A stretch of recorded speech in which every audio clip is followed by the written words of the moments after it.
На последниот школски час од првото полугодие направивме вовед во третата деклинација и зборувавме исклучиво само за номинативот и за генетивот.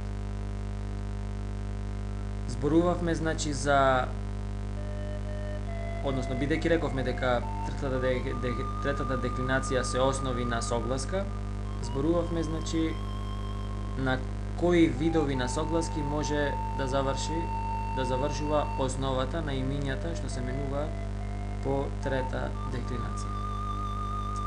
На овој час ќе зборуваме за останатите падежи, односно ќе ги објасниме завршетоците што именките кои се менуваат од трета деклинација ги добиваат во останатите падежи, во датив, акузатив, вокатив, аблатив, еднина и множина. Рековме дека по трета деклинација се менуваат именки од сите три рода, од машки, женски и од среден.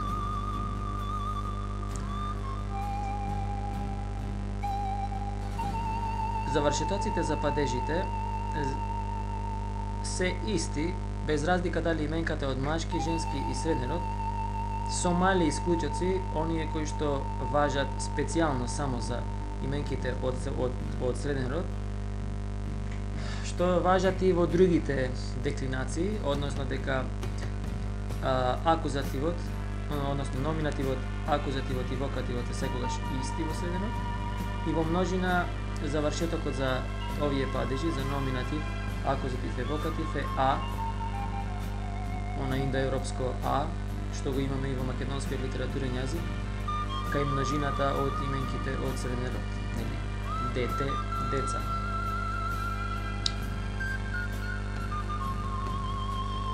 Да видиме сега, да ги видиме завршетоците во другите падежи. Бидејќи разликите се помеѓу именките од среден род од една страна, именките од машки и од женски род од друга страна, прво ќе земеме една именка од женски род и потоа една именка од среден род и на тој начин ќе ги видиме сличностите и разликите. Да ја смениме прво именката Civitas Civitatis, која што е од женски род, фемининум, генус фемининум. Да видиме како се менува по падежи, во еднина и во множина. Рековме дека именките ги цитираме во номинатив и во генетив, значи веднаш номинативот е civitas, генетивот civitatis. Потоа го наоѓаме непроменливиот дел на именката, а него го наоѓаме кога го отворваме завршетокот за генетив. Во нашиот случај во третата деклинација тоа е is, и на civitat во нашиот случај, значи основа на т, на dental, и додаваме завршетоците за другите падежи. За датив тоа е завршетокот и, значи имаме civitati. За акузатив се рековме, значи, на прашањето која е буква на акузативот, еднина, се договоривме да одговараме со м.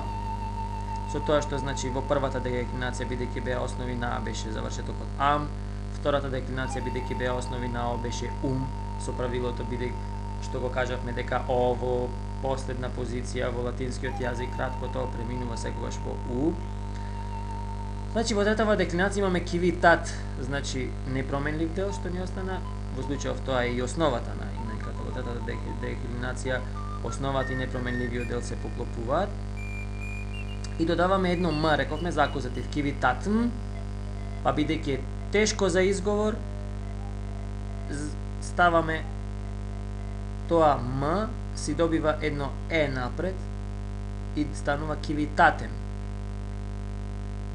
Вокативот е ист со номинативот, civitas, civitatis, и вокативот рековме дека е со номинативот во сите деклинации, освен во втората деклинација, кај оние именки кои што во машки род завршуваат на ус. И за аблатив имаме civitat, непроменливиот дел на именката, и едно е. Civitate.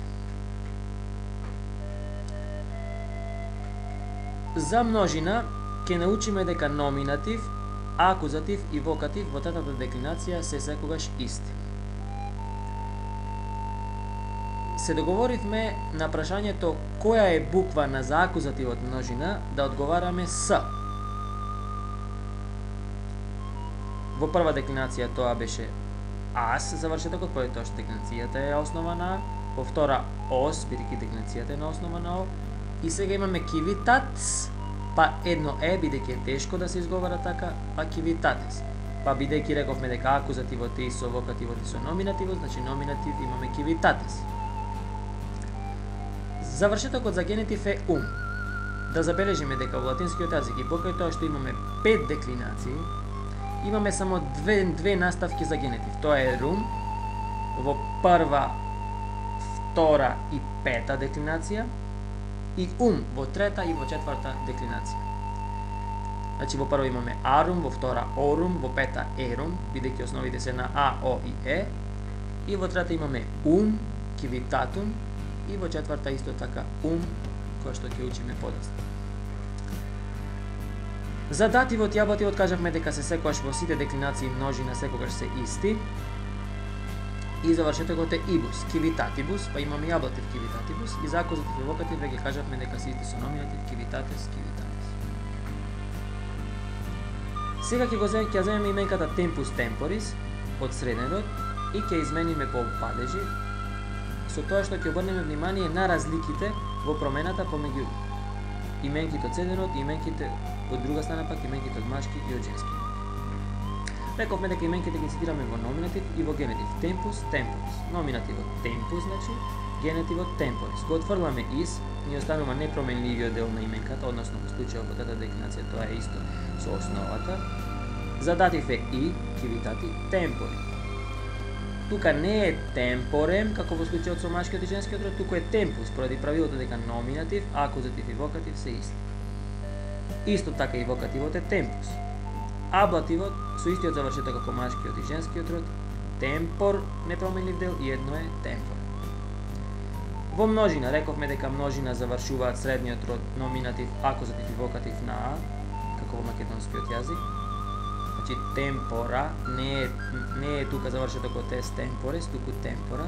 Тоа е разликата помеѓу средниот род и машкиот и женскиот род од друга страна. Темпор и ум завршетокот за генетив темпорум. Завршетокот за датив и аблатив множина беше ибус, како кивитатибус, сега имаме темпорибус, на темпор непроменливиот дел даваме ибус.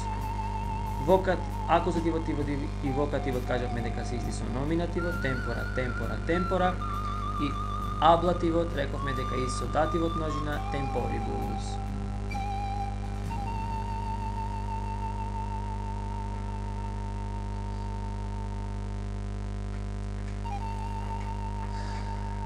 Во врска, значи, со завршетоците на именките од трета деклинација основи на согласка, нека биде доволно.